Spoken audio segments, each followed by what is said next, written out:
I'm afraid that this video has been actually, it's cancelled, you see. They don't have an ocean next to them, so we can't get to them to do the video on, because they're inland, and well, we need to, we said we were going to sail these shores, and well, we did, but we seem to be several hundred miles short of the actual location of where this whole thing is supposed to have taken place. So we can't get there. I'm awfully sorry. Thank you for coming, though. I mean, we can always talk if you like. Do you like cheese fondue?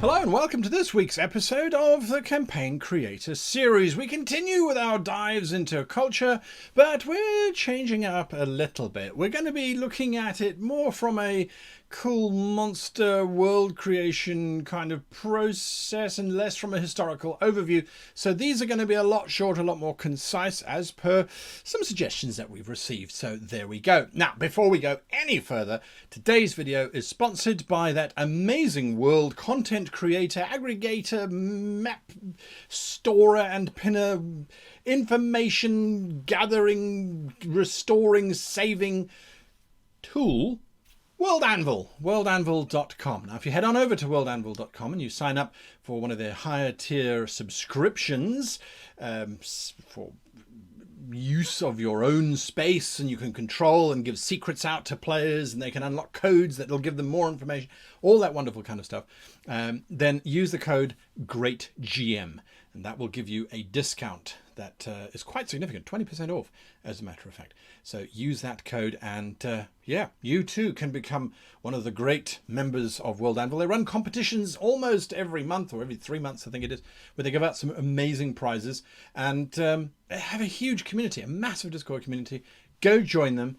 They will help you make your world better. They really will. Now, we are talking about the Real Tiamat. The Real Tiamat. Now, who is the Real Tiamat? Well, in order to understand the Real Tiamat, we have to go back in time to that wonderful city that's got a lot of popularity for not a lot of reasons. I am indeed talking about Babylon. Now, Babylon, at its height of only 4,000 years ago, 1792, before the Common Era, as they say. So 1792 BCE, so long ago, really at the height of the ancient empires. The Egyptians, the Sumerians had come and were already on the decline. The Akkadians also had a wonderful empire. Now all of this is taking place in the Middle East, in the Euphrates and Tigris River area. Now this particular area is the northern part of the Middle East. So it's closest to continental Asia and Europe, furthest away from Africa, if you like, on the Euphrates and the Tigris rivers, which were long held as the cradles of civilization, the Tigris and the Euphrates, because they had lots of little cities along those areas, and those cities were very important. Babylon being one of the most famous. Now, there's a reason why. It was a really small little city. It was just a little pit stop on the way from to Nippur and down to the actual Indian Ocean itself. It was just a little thing. It really was a little thing, except for when it became an empire. Now there was a king who came into power. His name Hanamaburi came into power. I think that's how you pronounce it. Anyway, he came to power and he decided that he wanted to have an empire. So he advanced Babylon, made it beautiful, made it a religious center. We're going to see how he did that in a little bit as well. Made it a religious center, and it was absolutely brilliant. He then went and conquered all of his neighbors, as one does, and he forged an empire for himself. It lasted until he died. Once he died, it kind of collapsed. And then we sort of went through several hundred years where it was controlled by various factions. And then it rose up again and became a powerhouse. And then we had the Neo-Babylonian period. And then that collapsed again. And they got taken over by the Egyptians. The Egyptians didn't get there. They got taken over by the Persians.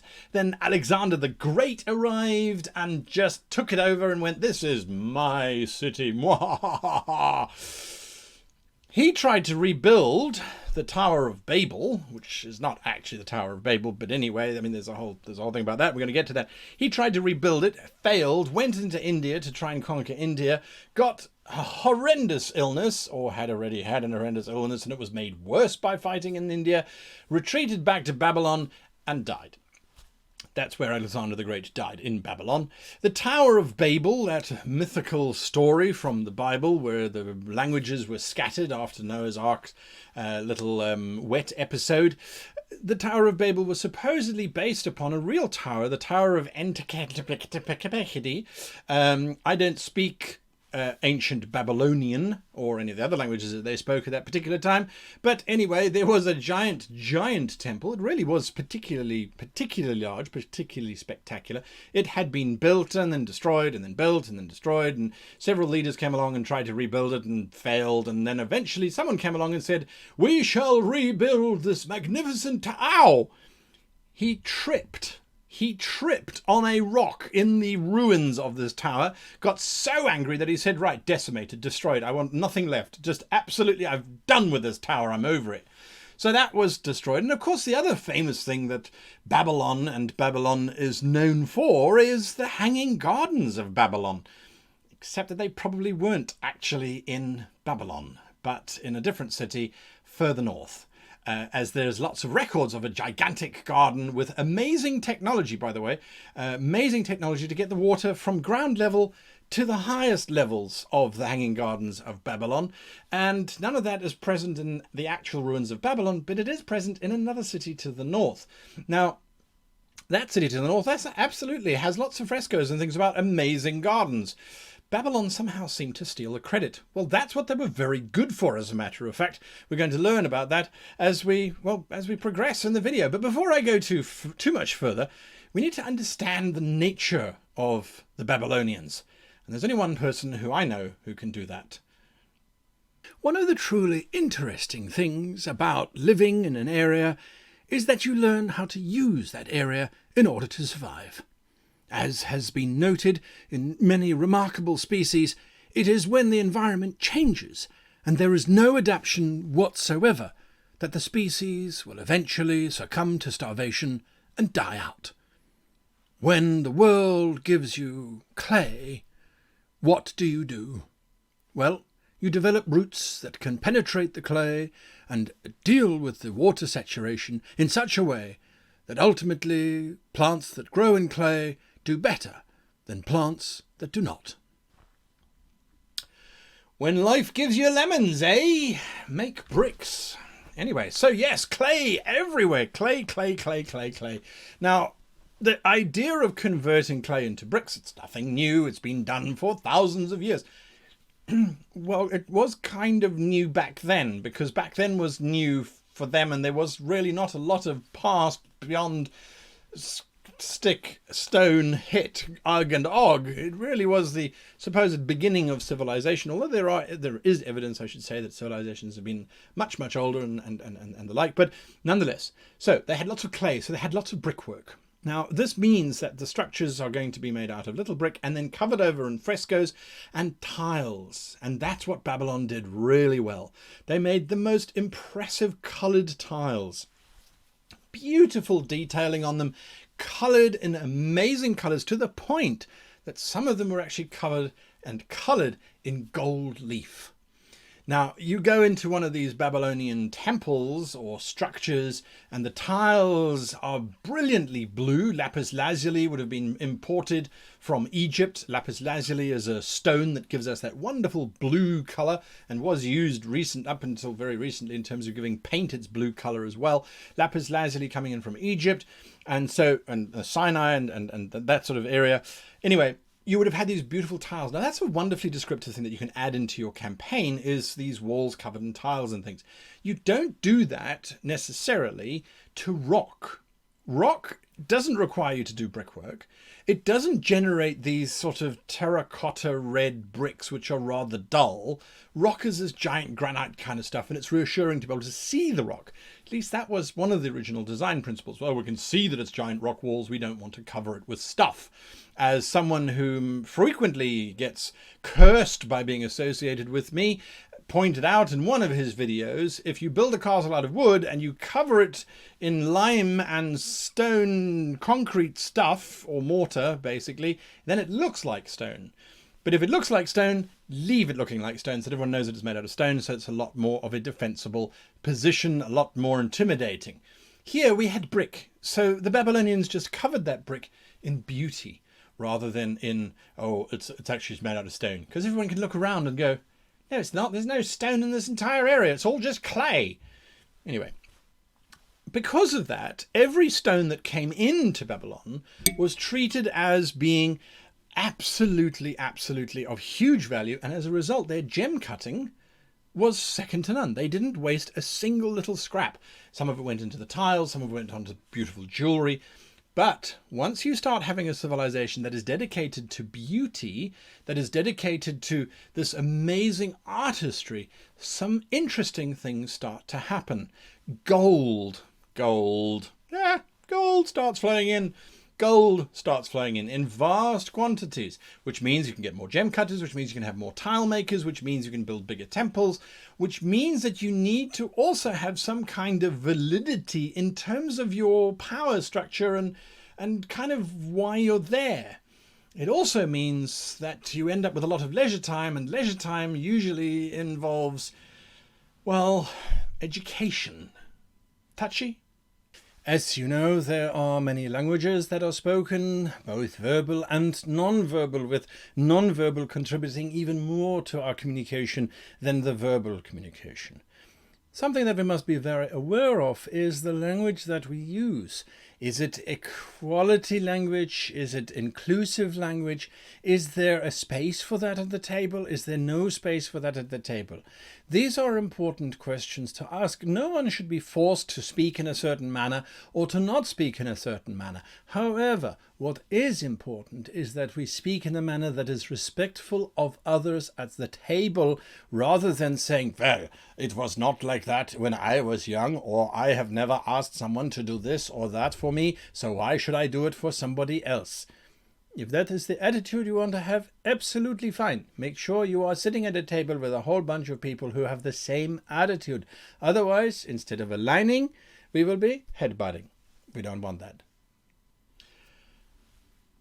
With this entire amount of spare time and free time that the individuals had, education started to become a very important point. Now, these people were very interested in mathematics and in numbers, and used the really curious system of 60. 60 was their base. 60 can be divided by a whole bunch of different numbers, so apparently it's really useful from a mathematical perspective, and it is the origins of where we get our 60 minutes, 60 seconds, and 24 hours in terms of where that weirdness came from. Why isn't it 100 seconds in a minute? It's 100 centimeters in a meter.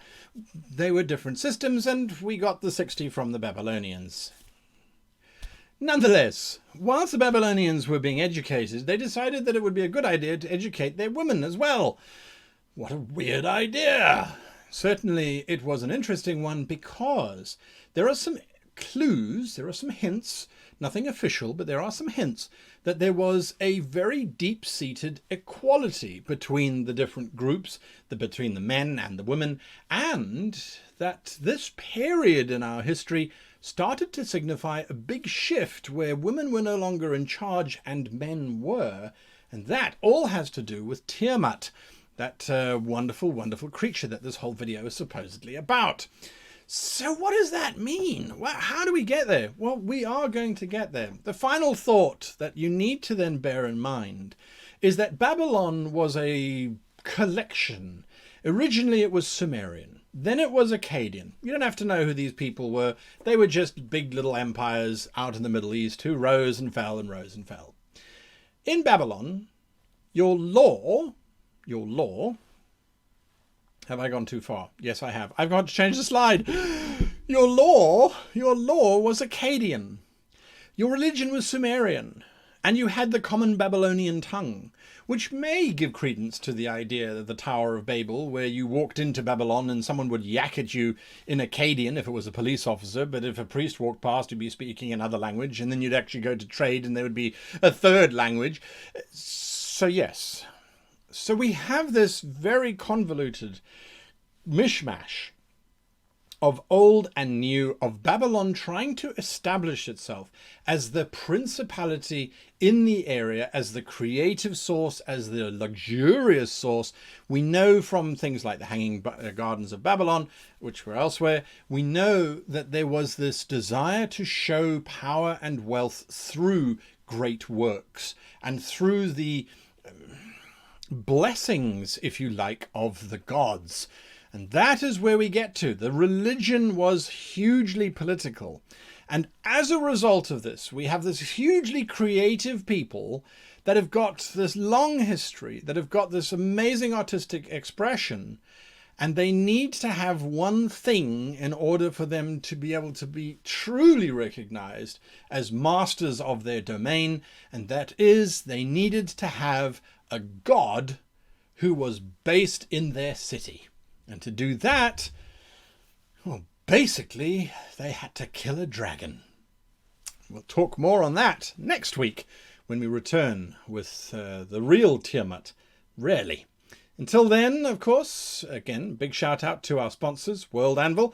Thank you for sponsoring today's show and bringing insight into Tiamat and Babylon. You don't have to worry about your languages being confused. Go to worldanvil.com and you'll find people who will help you make your own languages if you are so inclined to create your own Elvish tongue, or perhaps it is the language of the merfolk. We speak well. No.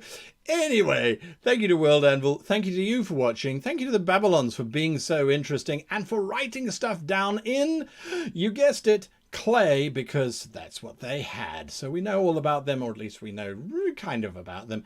Until next week, however, I wish you and yours the very happiest of campaign creation. I've got a question for you. You want me to take 14,000 litres of water, that's like 400,000 pints of water, all the way to the top of that bleeding tower so I can water the plants? What if we had a pipe, and inside the pipe we put a screwy thing, and then you could rotate the screw and that would lift the water up to the top of the tower, and then I wouldn't have to carry it on my back? What if we did something like that? It's super easy to set up, and I mean, it's called Archimedes' screw, which I realise is probably about 1,500 years too late, but it really would have been better to call it the Babylonian screw, although that might be too close to Madame Bovary's parlour, if you know what I mean.